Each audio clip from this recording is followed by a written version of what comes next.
नमस्कार, exam selection 360 पर आपका स्वागत है। मैं हर्षवर्धन रोज की तरह आज आपके लिए फिर एक क्लास लेकर आया हूं जिसमें हम पढ़ने वाले हैं टॉप मोस्ट करंट क्वेश्चन और साथ में जितने भी स्टैटिक होंगे उन सभी क्वेश्चनों को कवर करते चलेंगे।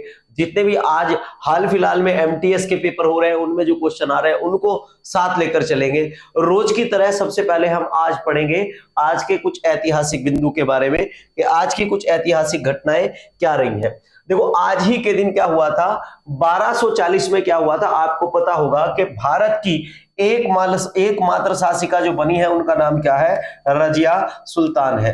तो रजिया सुल्तान क्या है, आज ही के दिन जो है उनकी क्या हुई थी, मृत्यु हुई थी। आपको पता भी होगा कि रजिया सुल्तान की मृत्यु जो है वो कहां पर हुई है, हरियाणा में हुई है। कहां पर हुई है रजिया सुल्तान की मृत्यु, हरियाणा में रजिया सुल्तान की मृत्यु हुई थी। ठीक है, आपको ध्यान रखना है। तो आपको यह भी पता होगा कि दिल्ली सल्तनत में इनके बाद ना तो कोई राजा महिला बनी और ना इनसे पहले कोई राजा महिला बनी थी।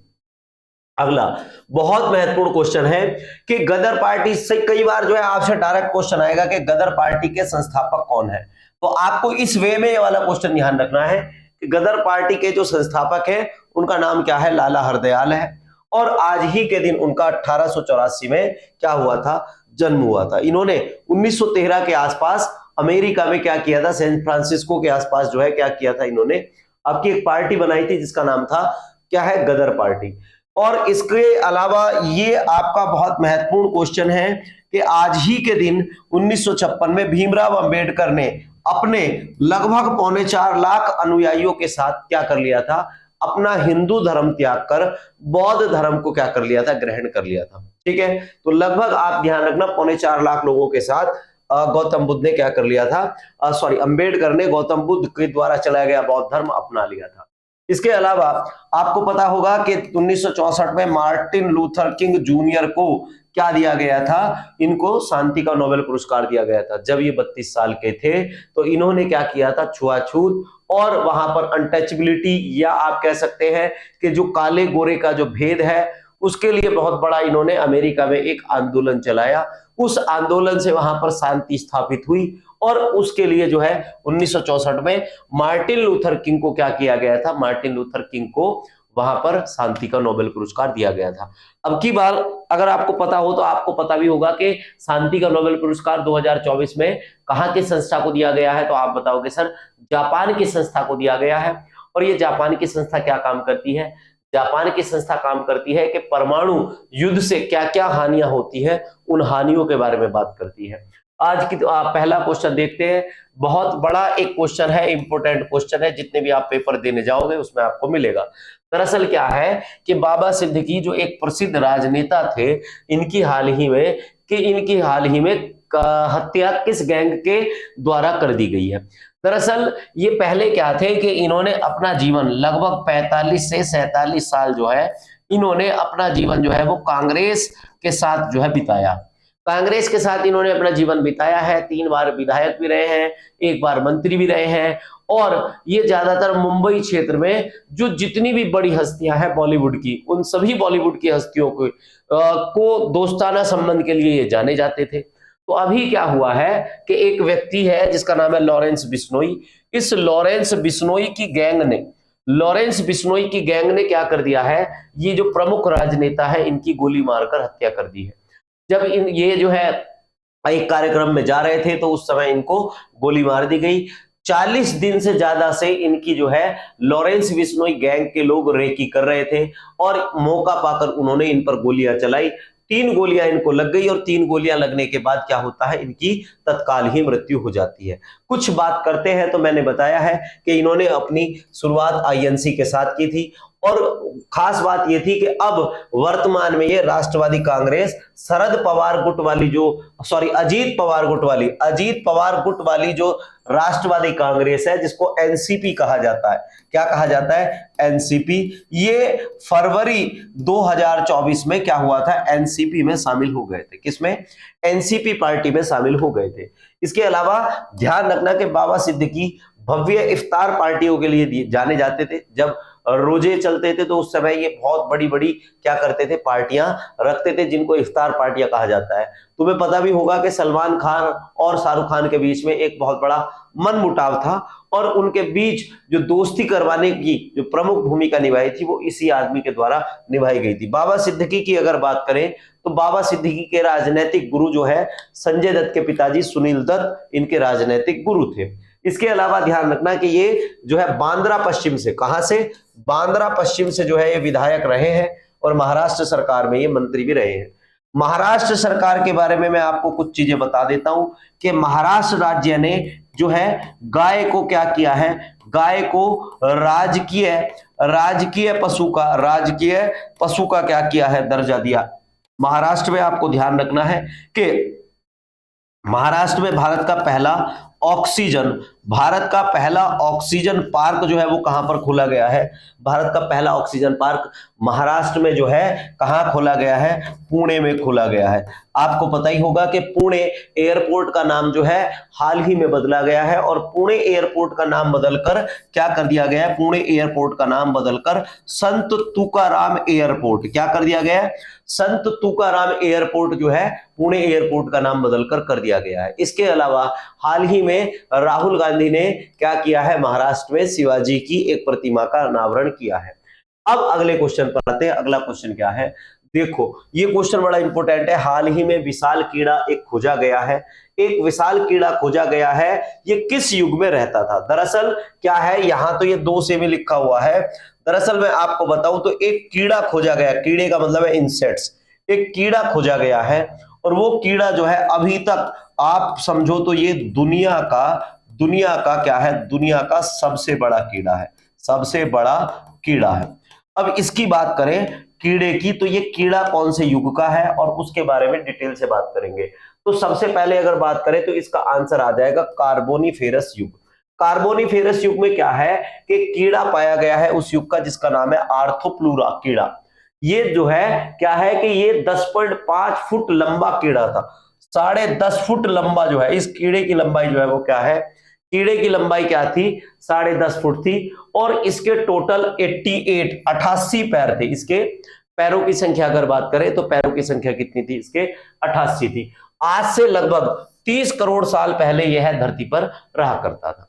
आज से 30 करोड़ साल पहले जो कीड़े रहा करते थे, बहुत ज्यादा बड़े बड़े, जितनी भी ये मकड़ियां हैं, कीड़े हैं, मकोड़े हैं, ये सब इतने ज्यादा बड़े होते थे, बहुत ज्यादा। धीरे धीरे जैसे जैसे पृथ्वी में बदलाव आए तो इनके आकार छोटे होते चले गए।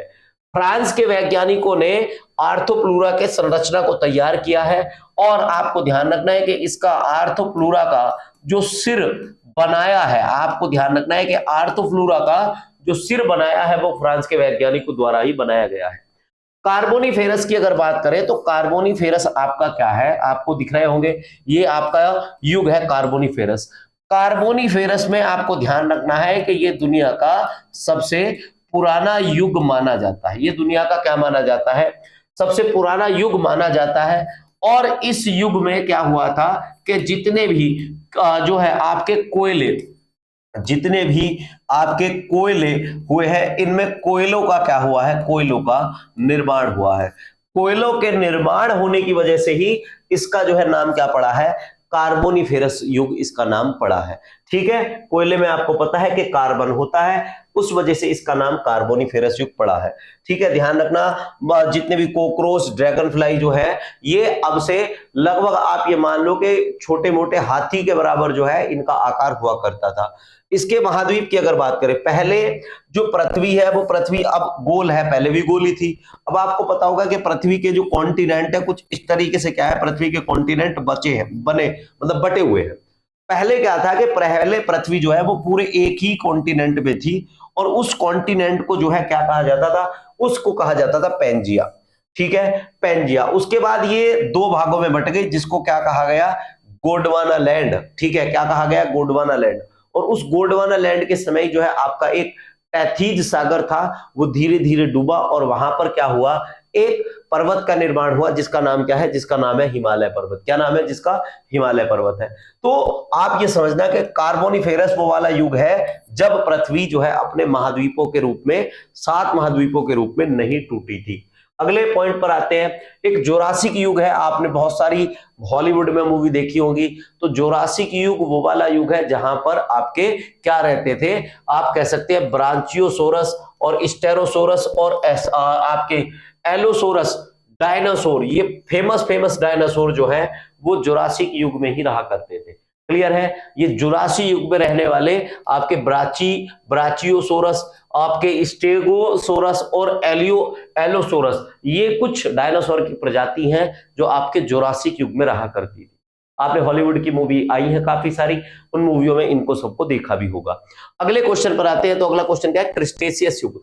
क्रिस्टेशियस युग क्या है? क्रिस्टेशियस युग को कई बार पूछा गया है, आपका एमटीएस में डायरेक्ट पूछा जा रहा है ये क्वेश्चन कि जो डायनासोर है, डायनासोरों का जो स्वर्णिम काल है वो किसको कहा जाता है? तो डायनासोरों का जो स्वर्णिम काल है वो किसको कहा जाएगा?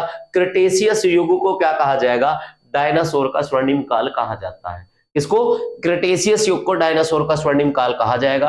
अब जैसे जैसे डायनासोर धीरे धीरे अपने आप में बदल रहे थे, तो डायनासोर से ही क्या हुआ है? पक्षियों का निर्माण हुआ है। तो कई बार आपसे पूछा जा सकता है कि दुनिया में पक्षियों का निर्माण कौन से युग में हुआ? वो यही वाले 4 ऑप्शन देगा आपके सामने, जो ये 4 ऑप्शन है, जुरासिक युग, क्रिस्टेशियस युग या डिवोनियन युग। तो क्रिस्टेशियस युग में क्या हुआ है? पक्षियों का निर्माण हुआ है।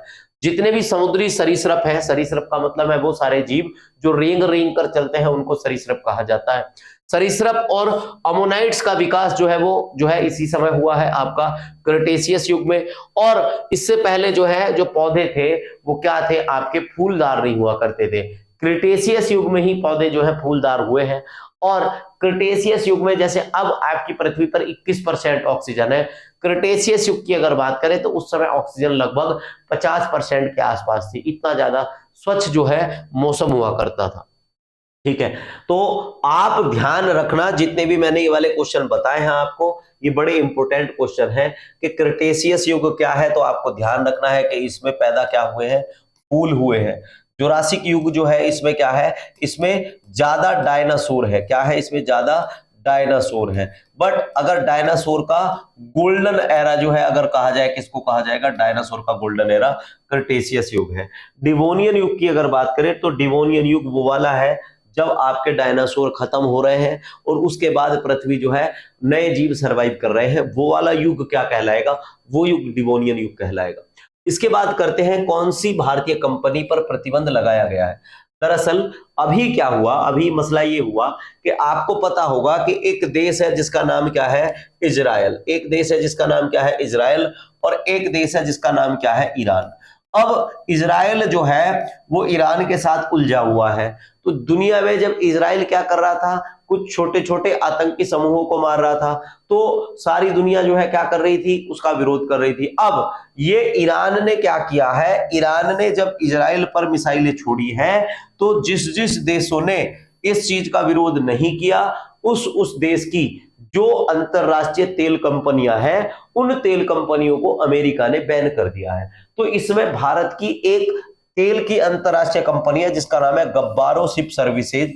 गब्बारो शिप सर्विसेज क्या करती है? जो ईरान में तेल पैदा होता है ना, ईरान का जो तेल है, ईरान का तेल जो है ये क्या करती है? ईरान का तेल दुनिया में क्या करती है? दुनिया में बेचती है। तो अमेरिका ने क्या कर दिया है? दुनिया में जो टॉप 10 जो ईरान को सपोर्ट करने वाली कंपनियां थी, उनको जो है अपने देश में क्या कर दिया है? बैन कर दिया है। ये अपने आप में एक बड़ा क्वेश्चन है। इसके अलावा सऊदी अरामको के बारे में आपको पता ही है कि ये आप बता सकते हैं कि दुनिया की सबसे बड़ी क्या है? ये तेल कंपनी है। दुनिया की सबसे बड़ी क्या है? ये तेल कंपनी है। और आपको पता ही होगा कि ये कहां पर है, तो आप बता सकते हैं कि सर ये सऊदी अरब में है। कहां पर है भाई? ये आपकी सऊदी अरब में है। क्लियर है? कहां पर है? ये सऊदी अरब में है। टाटा मोटर्स की अगर बात करें तो अभी हाल ही में इसके सीईओ, सॉरी, टाटा जो इंडस्ट्री है, टाटा इंडस्ट्री के जो सीईओ है वो कल बदले गए हैं। आप मुझे कमेंट में बताओगे कि कौन टाटा के नए अध्यक्ष चेयरमैन बने हैं। रिलायंस इंडस्ट्रीज की अगर बात करें तो आप ध्यान रख सकते हैं कि जामनगर आपका कहां पर है? तो आप कहोगे कि गुजरात। जामनगर गुजरात में दुनिया की सबसे बड़ी, जामनगर गुजरात में दुनिया की सबसे बड़ी तेल रिफाइनरी, सबसे बड़ी तेल रिफाइनरी जो है अगर आपसे पूछा जाए कहां पर है? दुनिया की सबसे बड़ी तेल रिफाइनरी, ठीक है, दुनिया की सबसे बड़ी तेल रिफाइनरी जो है वो कहां पर है, जामनगर गुजरात में है, वो रिलायंस इंडस्ट्रीज की ही है। ठीक है, और बात करते हैं हम थोड़ी सी किसके बारे में, तो गब्बारो सर्विसेज जो है अपने टैंकर हार्नेट के जरिए ईरान की कंपनी को जो है बेचती थी, वो मैंने आपको बात बता दी है। अब यहां पर क्या है, ईरान के बारे में थोड़ा सा जान लो कि ईरान की राजधानी जो है वो क्या है, तेहरान है, और इसके राष्ट्रपति जो है इब्राहिम रशीदी है। कौन है इस समय इसके राष्ट्रपति, जो है इब्राहिम रईसी है, और मुद्रा इसकी रियाल है। और यहां ध्यान रखना एक पॉइंट है, यज्द। यज्द की अगर बात करें, यज्द क्या है, तो अपनी मिट्टी की इमारतों और अग्नि मंदिरों के लिए जो है ये प्रसिद्ध क्या है, एक शहर है। आपको ध्यान रखना है कि ईरान का एक शहर है यज्द। ये अभी आपका एक पेपर हुआ था सीपीओ, सीपीओ शहर में, सीपीओ के पेपर में जो है पिछले साल वाला, उसमें एक सीधा सीधा क्वेश्चन आया था कि दुनिया का ऐसा कौन सा शहर है जो अपनी मिट्टी की इमारतों के लिए और अग्नि मंदिरों के लिए जाना जाता है। तो आंसर था उसका यज्द। अग्नि मंदिर आपको मैंने बताया ही था। अग्नि मंदिर के बारे में एक बार फिर बता देता हूं कि जो आपका पारसी धर्म है, पारसी धर्म के जो मंदिर होते हैं, इन पारसी धर्म के मंदिरों को क्या कहा जाता है, अग्नि मंदिर कहा जाता है। क्या कहा जाएगा इनको अग्नि मंदिर कहा जाएगा। समझ में आ रहा है भाई? जितने भी लोग हैं यस यस करके बता देना कि हाँ सर समझ में आ रही हैं चीजें। ठीक है, बिल्कुल ध्यान से प्यार से चीजों को पढ़ रहे हैं, जिससे हमें किसी भी एग्जाम में कोई भी दिक्कत ना हो। जिसको कोई दिक्कत हो रही है, स्पष्ट लैंग्वेज समझ में नहीं आ रही, कुछ भी अगर तुम्हें कोई दिक्कत है तो आप बेझिझक कमेंट कीजिए, उसमें आपका सॉल्यूशन किया जाएगा। एक बहुत अच्छा सा क्वेश्चन ये है कि क्वेश्चन नंबर 4 ये कह रहा है कि भारत बांग्लादेश T20 सीरीज 2024 का परिणाम क्या रहा। भारत ने अभी क्या किया है कि भारत में एक देश आया था जिसका नाम क्या था साहब, बांग्लादेश। और बांग्लादेश ने यहां पर दो तरह की सीरीज खेली। एक इसने खेली टेस्ट सीरीज, टेस्ट सीरीज में हमने इसका 2-0 से सफाया कर दिया। एक इसने यहां पर खेली है T20 सीरीज, T20 सीरीज में हमने इसका 3-0 से सफाया कर दिया। अब ये क्वेश्चन इतना ज्यादा महत्वपूर्ण क्यों बना है, क्योंकि ये ऐसा अगर नॉर्मली सीरीज जीते तो मैं आपको ये बताने वाला नहीं था। दरअसल ये इसलिए मैंने बताया है क्योंकि यहां पर आपको ध्यान रखना है कि हमने बांग्लादेश से 3-0 से क्या कर लिया, सीरीज जीत ली है। हमने क्या किया है, अभी अपने इतिहास का, भारत के इतिहास का हाईएस्ट जो स्कोर है वो T20 में बनाया है। देखो, बांग्लादेश ने 3-0 से, भारत ने, यहां ध्यान रखना है किसने, यहां ध्यान रखना है कि भारत ने बांग्लादेश से 3-0 से क्या की है, बांग्लादेश से है ये, बांग्लादेश से 3-0 से सीरीज जीती है। ठीक है, बांग्लादेश से हमने क्या कर लिया, 3-0 से सीरीज जीती है। संजू सैमसन ने 47 गेंदों पर क्या बना दिए, ताबड़तोड़ 111 रन बना दिए। आपको ध्यान रखने वाली बात यह है कि भारत की तरफ से सबसे ज्यादा जो तेज शतक लगा रखा है वो लगा रखा है रोहित शर्मा ने श्रीलंका के खिलाफ 35 गेंदों में। दूसरा सबसे ज्यादा तेज जो शतक लगाया वो संजू सैमसन ने लगाया है, और वो लगाया 40 गेंदों में। इसके बाद यहां ध्यान रखने वाली बात यह है कि संजू सैमसन ने कल जो है एक जो 10वां ओवर था, उस 10वें ओवर में 5 लगातार जो है क्या किए थे, 5 लगातार यहां पर छक्के लगाए थे, 5 लगातार छक्के इसने लगाए थे। इसके अलावा आपको एक बात और ध्यान रखनी है कि 5 लगातार छक्के लगाने वाले टॉप 5 खिलाड़ियों की श्रेणी में जो है संजू सैमसन आ गए हैं। 20 ओवर के इस मैच में भारत ने 297 रनों का एक विशाल जो है स्कोर बनाया, 298 रन का जो है उनको लक्ष्य दिया, और वहां की जो बांग्लादेश की जो टीम है लगभग 167 रन के आसपास ही बना पाई, और वो जो है हार गई।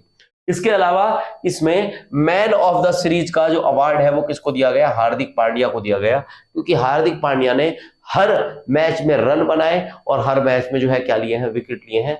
ये आपको ध्यान रखना है। इसके अलावा आपको आने वाले टेस्ट मैचों के बारे में बता देता हूं। तो आने वाले समय में भारत जो है वो क्या करने वाला है, भारत T20 जो सीरीज खेलेगा वो किसके साथ खेलेगा अभी इसी महीने में, तो वो खेलेगा किसके, साउथ अफ्रीका के साथ। इसके अलावा भारत की और बात करेंगे तो भारत में इस समय एक टीम आ रही है जिसका नाम क्या है, न्यूजीलैंड। भारत में एक न्यूजीलैंड टीम आ रही है जिसके साथ हम 3 टेस्ट मैच की क्या करने वाले हैं, सीरीज करने वाले हैं। इसके अलावा आपको ध्यान रखना है कि पाकिस्तान और इंग्लैंड का जो है क्या हो रहा है इस समय टेस्ट सीरीज चल रही है और इस टेस्ट सीरीज में पाकिस्तान ने लगभग 850 रन जो है वो क्या कर दिए थे, बना दिए थे, जो एक रिकॉर्ड था। और इस समय जो है पाकिस्तान की स्थिति बहुत ज्यादा डामाडोल है, उसको ध्यान रखेंगे। आईसीसी टेस्ट रैंकिंग में भारत जो है इस समय टॉप पर बना हुआ है।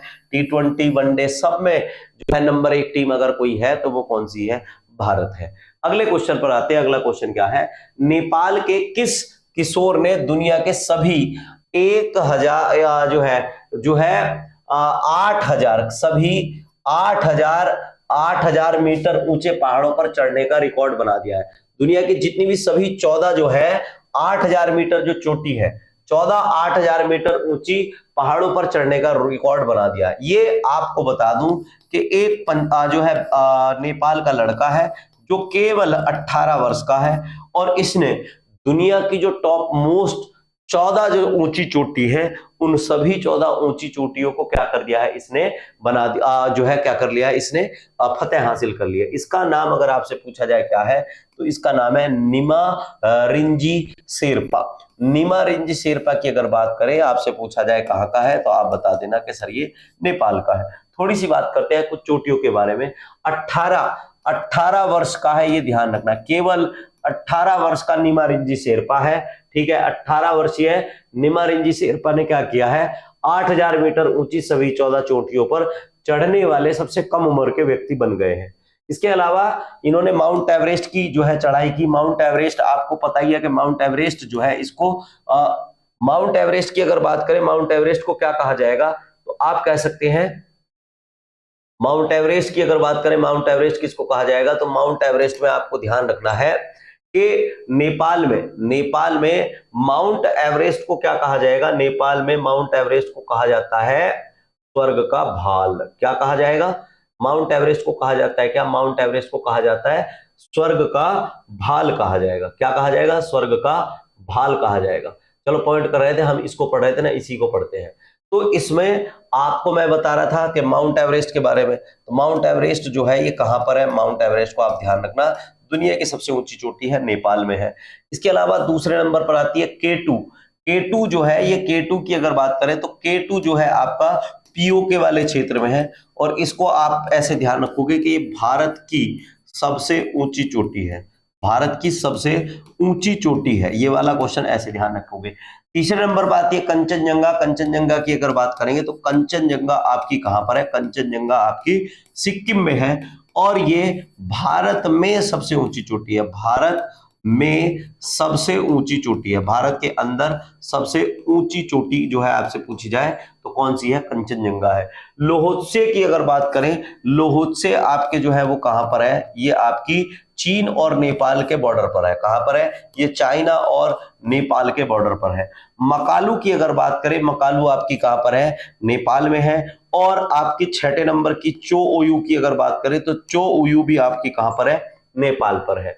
इसके अलावा धौलागिरी, धौलागिरी नेपाल में है। मैंने आपको कल वाली क्लास में पढ़ाया भी था कि धौलागिरी जो है वो क्या है, चर्चा में है और चर्चा में कारण क्या था कि यहाँ पर रूस के यात्रियों की जो है क्या हो गई थी, रूस के यात्रियों की यहाँ पर मृत्यु हो गई थी, इस वजह से ये चर्चा में रहा। मसालू की अगर बात करें तो मसालू भी नेपाल में है। नंगा पर्वत की अगर बात करें तो आप ध्यान रखना कि ये भारत का सबसे पश्चिमी हिस्सा है, भारत का सबसे पश्चिमी हिस्सा है, जो किसका हिस्सा है, आपका हिमालय का भारत का सबसे पश्चिमी हिस्सा जो है वो नंगा पर्वत है। ये भारत और पाकिस्तान की सीमा पर है। अन्नपूर्णा जो है आपका नेपाल में है। गशेर ब्रह्म जो है वो कहां पर है, नेपाल में है। बोर्ड पीक आपका जो है अगर देखा जाए तो ये पाकिस्तान में है। शीशा पंगांग की अगर बात करें तो ये पाकिस्तान और चीन के बॉर्डर पर है। तिब्बत की अगर बात करें तो तिब्बत माउंट एवरेस्ट पर सबसे पहले चढ़ने वाले, ठीक है, ध्यान रखना कि यहां पर ये आपका जो है इन्होंने टाइप वो करने वालों ने अलग कर दिया है कि शीश पंगांग कहां पर है, तो ये आपका कहां पर है, तिब्बत में है। कहां पर है, तिब्बत में है। इसके अलावा माउंट एवरेस्ट पर चढ़ने वाले पहले व्यक्ति जो है आपको पता ही है कौन है, तेंजिंग नार्गे और एडमंड हिलेरी। तेंजिंग नार्गे जो है वो आप बता सकते हैं कि सर ये कहां के हैं, नेपाल के, और ये कहां के हैं आप बता सकते हैं, तो ये कहोगे आपके सर ये न्यूजीलैंड के हैं। कहां के हैं, न्यूजीलैंड के हैं। क्लियर हो रही है बात। ऐसे ही आपसे पूछा जाएगा कि एवरेस्ट पर चढ़ने वाले पहले भारतीय कौन थे। तो एवरेस्ट पर चढ़ने वाले पहले भारतीय थे कर्नल अवतार सिंह चीमा। कर्नल अवतार सिंह चीमा जो है वो भारत के पहले व्यक्ति हैं। भारत की पहली महिला की अगर बात करें तो तेनजिंग हिलेरी, सॉरी, बछेंद्री पाल है। भारत की पहली महिला जो है चढ़ने वाली वो कौन है, बछेंद्री पाल है। और दोनों पैर ना होने के बाद हिमालय पर चढ़ने वाली दुनिया की पहली महिला है, आपको पता होगा उनका नाम क्या है, अरुणिमा सिन्हा। अरुणिमा सिन्हा से भी कई बार क्वेश्चन आया है कि अरुणिमा सिन्हा जो है वो दुनिया की पहली ऐसी महिला है जिनके पैर नहीं है, उसके बाद भी जो है वो हिमालय पर चढ़ी है। इसके अलावा एक क्वेश्चन और बन सकता है आपका, एक क्वेश्चन ये बन सकता है, कहीं को मैं यहां लिख देता हूं। एक महिला है 48 वर्ष की, 48 वर्ष की एक महिला है जिसका नाम क्या है, ज्योति रात्रे। क्या नाम है, ज्योति रात्रे। और ज्योति रात्रे जो है सर्वाधिक आयु की, आपको ध्यान रखना है कि सर्वाधिक आयु की भारतीय महिला, सर्वाधिक आयु की भारतीय महिला है जो हिमालय पर चढ़ी है, उसका नाम क्या है, उसका नाम है ज्योति रात्रे। क्या नाम है उसका, ज्योति रात्रे। जितने पॉइंट बता रहा हूं सारे के सारे एग्जाम ओरिएंटेड है, बेवजह की कुछ भी बकवास नहीं है कि यहां आए, हवा बनाई, बात करी, दो चार कमेंट पढ़े, उसके बाद काम चल गया, उनसे कुछ नहीं होने वाला। सिलेक्शन आपका कंटेंट से होता है, हवा हवाई से कोई सिलेक्शन नहीं होता, ठीक है। इसके अलावा भारत, अगले क्वेश्चन पर आते हैं, तो भारत ने किस देश में आयोजित शिक्षा शो में भारत में अध्ययन अभियान शुरू किया है। दरअसल क्या है, अब स्टडी इन इंडिया की अगर बात करें तो ये एक जो है वो क्या है, ये एक अभियान है, ये आपका क्या है, एक अभियान है। और इस अभियान को जो है भारत की सरकार के द्वारा भारत और यूएई में इसको चलाया जा रहा है। कहां पर, भारत और यूएई में इसको चलाया जा रहा है। क्यों चलाया जा रहा है कि भारत की जो शिक्षा पद्धति है ये पूरी दुनिया में फैले, उसके लिए आपका अध्ययन प्रोग्राम जो है कहां पर चलाया गया है, यूएई में चलाया गया। कहां पर चलाया गया है, यूएई में चलाया गया है। यूएई का एक शहर है जिसका नाम है शारजहां। शारजहां में आपका एक जो है शो चल रहा था जिसका नाम था 20वां अंतरराष्ट्रीय शिक्षा शो। इसमें जो है भारत ने कौन सा अभियान शुरू किया, तो आपको ध्यान रखना है, भारत ने कौन सा, भारत अध्ययन अभियान शुरू किया है। शिक्षा मंत्रालय ने 590 से अधिक विश्वविद्यालयों को यहां पर क्या किया है, प्रदर्शित किया है कि हमारे यहां पर 590 से ज्यादा ऐसी यूनिवर्सिटी हैं जो अंतरराष्ट्रीय लेवल की हैं। आप अगर चाहें तो हमारे देश में बड़ी आसानी से पढ़ाई कर सकते हैं और अंतरराष्ट्रीय लेवल पर ख्याति प्राप्त कर सकते हैं। इसके उद्घाटन की अगर बात करें, इस कार्यक्रम का उद्घाटन किसने किया, तो chamber of commerce and industry के अहमद शाह मोहम्मद ओबैद अल नबूदा के द्वारा इसका उद्घाटन किया गया। इसके अलावा इसका उद्देश्य अगर आपसे पूछा जाए क्या है, तो विदेशी छात्रों को आकर्षित करना, भारतीय शिक्षा का प्रचार करना, शैक्षणिक संबंधों को, मतलब यूएई और अंतरराष्ट्रीय लेवल पर भारत के जितने भी शैक्षणिक संबंध है उनको क्या करना, मजबूत करना, और भारतीय अर्थव्यवस्था को बढ़ाना। मतलब जब कोई दूसरे देश का कोई व्यक्ति भारत में आएगा तो वो क्या करेगा, फीस जमा करेगा, फीस जमा करेगा तो उससे हमें पैसा मिलेगा, तो उससे हमारी इकोनॉमी भी क्या होगी, ग्रोथ होगी। तो ये सारे इसके क्या है, उद्देश्य हैं। इसके अलावा इस अभियान के लाभ की अगर बात करेंगे, लाभ क्या होंगे इससे, तो विश्वविद्यालयों के लिए जो है नए अवसर जो है खुलेंगे, छात्र जितने भी आएंगे उनके लिए कंपटीशन और ज्यादा बढ़ेगा, तो छात्रों के लिए नए अवसर जो है और ज्यादा पैदा हो जाएंगे। संस्कृति एक दूसरे की से शेयर हो जाएगी कि यूएई की संस्कृति के बच्चे भारत में आएंगे तो उनको भारत की संस्कृति सीखने की मिलेगी, और भारत के लोग अगर यूएई जाएंगे तो वो हमारी जो है यूएई की संस्कृति को सीखकर भारत में आएंगे। नवाचार को, जो इनोवेशन है उसको क्या मिलेगा, बढ़ावा मिलेगा। यूएई का आपको पता ही है पूरी तरीके से, मैं कई बार इसका जिक्र कर चुका हूं कि संयुक्त अरब अमीरात जो है ये 7 अमीरातों का क्या है, एक समूह है, और इसमें सबसे बड़ा जो अमीरात है इसका नाम क्या है, आबू धाबी है। क्या नाम है, आबू धाबी है। और आपको ध्यान होगा कि अभी महिला टी20 जो है आपका आबू धाबी और कहां पर, शारजहां में आयोजित किया जा रहा है। आबू धाबी और शारजहां में महिला टी20 वर्ल्ड कप का आयोजन जो है किया जा रहा है। क्लियर है, महिला वर्ल्ड कप का यहां पर क्या किया जा रहा है, आयोजन किया जा रहा है। साथ में ध्यान रखना है कि यूएई की राजधानी अगर आपसे पूछी जाएगी तो यूएई की राजधानी जो है आबू धाबी है, और यहाँ की मुद्रा आपसे पूछी जाए तो क्या है, मुद्रा इसकी दिरहम है। मैंने काफी सारी बातें आपको बता दी है इसमें।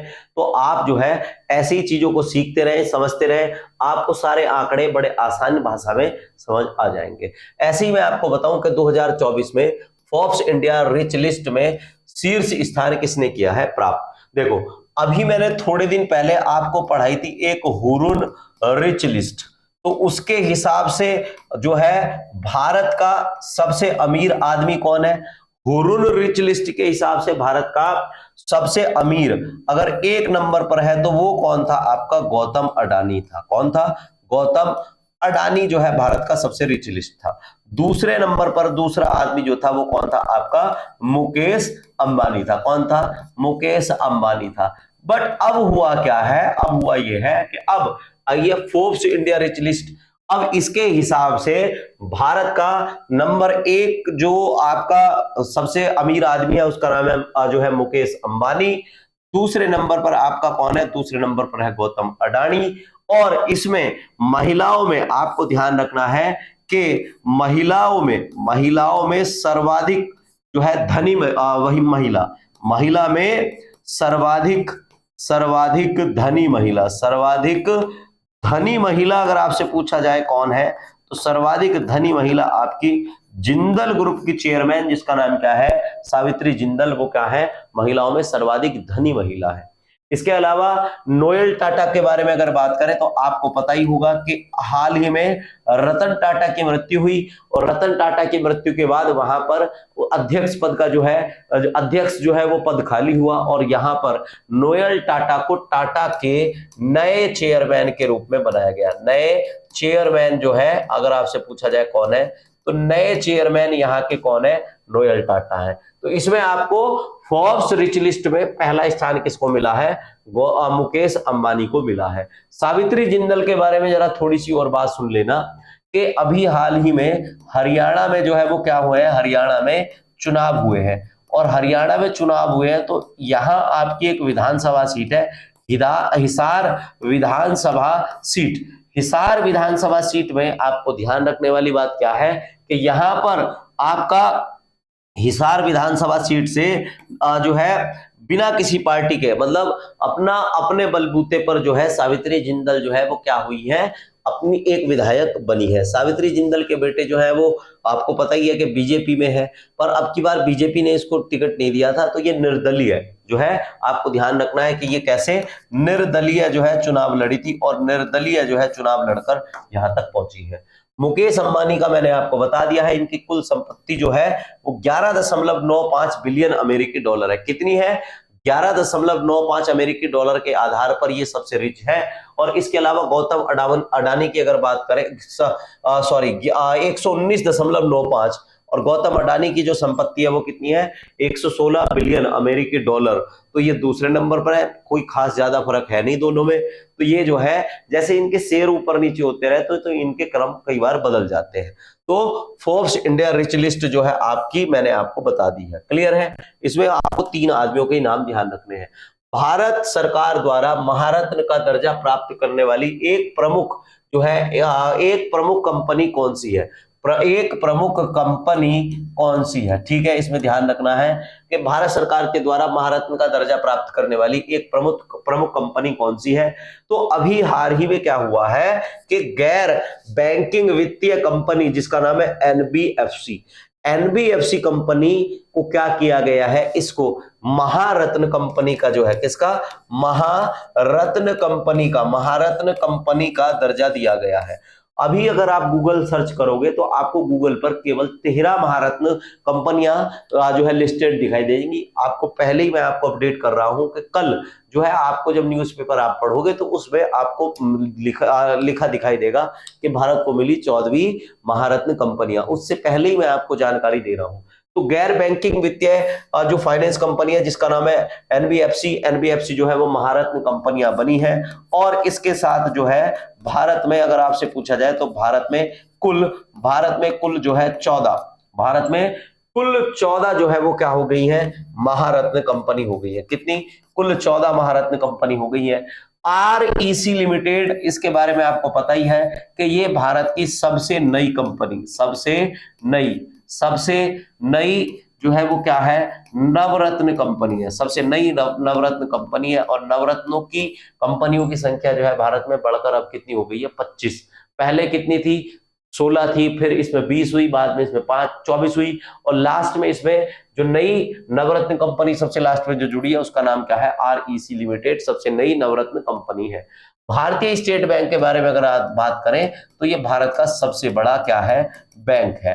पहले इसका पुराना नाम जो है वो क्या हुआ करता था, इसका नाम imperial bank of India, imperial bank of India हुआ करता था। और हाल ही में आपसे पूछा जाए कि SBI के प्रमुख दिनेश खरा का जो है कार्यकाल पूरा हुआ है, तो इसके नए अध्यक्ष कौन बने हैं, मुझे आप कमेंट करके बताओ इसके नए अध्यक्ष कौन बने हैं। ठीक है, तो एनबीएफसी जो है वो क्या काम करती है, एनबीएफसी एक बैंकिंग सेवा प्रदान करने वाली कंपनी है। ये क्या करती है, लीजिंग करती है, हायर परचेज फाइनेंस आदि जो है, मतलब जो बैंकों को ऋण देने का, ऋण लेने का, उस तरह का काम जो है ये करने का ये काम करती है। ध्यान रखने वाली बात यह है कि महारत्न का दर्जा उन्हीं कंपनियों को मिलता है जो पहले से क्या हो, नवरत्न हो। ऐसा नहीं है कि महारत्न कंपनी किसी को वैसे ही दे देंगे, पहले उसको नवरत्न कंपनी बनना पड़ेगा। उसके अलावा 3 साल में कम से कम उसको 5,000 करोड़ रुपए का औसत शुद्ध लाभ होना चाहिए। 5,000 करोड़ रुपए का 3 साल तक उसको लगातार शुद्ध लाभ होना चाहिए, और इसके अलावा 25,000 करोड़ रुपए का उसका वार्षिक टर्नओवर होना जरूरी है। अगर उसका 24,999 करोड़ रुपए भी टर्नओवर है तो भी महारत्न कंपनी नहीं बन सकती। इसके अलावा 2024 में मैंने आपको बता दिया है कि भारत में अब टोटल कितनी नवरत्न कंपनियां हो गई हैं, तो नवरत्न कंपनियां बढ़ बढ़कर कितनी हो गई हैं, पहले 16 थी, फिर 20 हुई, फिर 24 हुई, और अब कितनी हो गई है, 25 हो गई है। REL जो है आपकी सबसे नई नवरत्न कंपनी है। रीवा हवाई अड्डे का उद्घाटन प्रधानमंत्री ने किस उद्देश्य से किया है। रीवा एक आपका छोटा क्षेत्र है और यहां पर विकास को बढ़ावा देने के लिए, यातायात को सुगम बनाने के लिए और पर्यटन को बढ़ावा देने के लिए, मतलब सारी चीजों के उद्देश्य से क्या किया गया है, प्रधानमंत्री नरेंद्र मोदी के द्वारा इसका उद्घाटन किया गया है। ठीक है, प्रधानमंत्री नरेंद्र मोदी के द्वारा इसका उद्घाटन जो है आज कर दिया है। इसके अलावा आप अब जब समझोगे तो रीवा के बारे में और समझ लो कि मध्य प्रदेश के रीवा शहर में घरेलू एक हवाई अड्डा होगा। भारत में लगभग छोटे मोटे जो हवाई अड्डे हैं 487 है, और अंतरराष्ट्रीय हवाई अड्डों की अगर बात करें तो भारत में अंतरराष्ट्रीय हवाई अड्डे 34 है। इंदिरा गांधी अंतरराष्ट्रीय विमानन क्षेत्र जो है ये दिल्ली में है, और आप इसको ध्यान रखना कि ये भारत का सबसे बड़ा, भारत का क्या है, भारत का सबसे बड़ा और भारत का सबसे व्यस्त जो है ये क्या है, हवाई अड्डा है। इसके अलावा कोचीन अंतरराष्ट्रीय हवाई अड्डा, जिसको जो कहां पर है, कोच्चि में है। तो आपको ध्यान रखना है कि भारत का पहला भारत का पहला हवाई अड्डा है जो पूर्ण रूप से सौर संचालित है। पूर्ण रूप से क्या है, ये सौर संचालित है। क्लियर है, सौर संचालित जो है ये आपका हवाई अड्डा है। क्लियर हो रही है बात। भारत में इसके अलावा भी और कई सारे हवाई अड्डे हैं जो पूरी तरीके से सौर ऊर्जा से चलते हैं, पर सबसे पहले सौर ऊर्जा संचालित जो हवाई अड्डा है वो यही वाला है। अगले क्वेश्चन पे आते हैं। तो देखो, भारत में उत्तर प्रदेश में कुल 5 अंतरराष्ट्रीय हवाई अड्डे हैं, जिसमें आपका लाल बहादुर शास्त्री हवाई अड्डा जो है वो कहां पर है, वाराणसी में है। चौधरी चरण सिंह इंटरनेशनल एयरपोर्ट लखनऊ में है। महर्षि वाल्मीकि इंटरनेशनल एयरपोर्ट अयोध्या में है। कुशीनगर इंटरनेशनल एयरपोर्ट कुशीनगर में है, और जेवर एयरपोर्ट नोएडा में है। और ये आपका ध्यान रखना है, ये आपका निर्माणाधीन है। ये कैसा है आपका, ये आपका निर्माणाधीन है। क्लियर है, ये आपका निर्माणाधीन है। तो ये जब बन जाएगा तो ये भारत का सबसे बड़ा जो है वो क्या बन रहा है, सबसे बड़ा हवाई अड्डा बन रहा है। भारत का सबसे बड़ा हवाई अड्डा जो बन रहा है वो कौन सा बन रहा है, जेवर एयरपोर्ट बन रहा है। अगले क्वेश्चन पर आते हैं। अगला क्वेश्चन क्या कह रहा है, अगला क्वेश्चन क्या है, अगला क्वेश्चन ये है कि पीएम गति शक्ति योजना के तहत कितने करोड़ रुपए की परियोजनाओं को मंजूरी के लिए सिफारिश की गई है। दरअसल आपको पता होगा कि नरेंद्र मोदी के द्वारा 2021 में पीएम गति शक्ति योजना को शुरू किया गया था। तो इसमें इन्होंने क्या किया है, 15.3 लाख करोड़ रुपए की कुछ और योजनाओं को क्या किया है, इसमें शामिल किया है। ठीक है, 15.39 लाख करोड़ रुपए की कुछ योजनाओं को इसमें शामिल किया है। पीएम गति शक्ति की अगर बात करें तो 13 अक्टूबर 2021 को इसको शुरू किया गया था। इसका उद्देश्य क्या है कि बहुमोडल कनेक्टिविटी करनी है, सड़क नेटवर्क का विस्तार जो है बहुत ज्यादा करना है, बंदरगाहों का विकास करना है, डिजिटल प्लेटफॉर्म, आपको पता ही होगा कि आपके आसपास जितने भी आप प्लेटफॉर्म देख रहे होंगे और जितने भी आपके जो रेलवे स्टेशन है सब में काम चल रहा है वो आपका इसी योजना के तहत चल रहा है।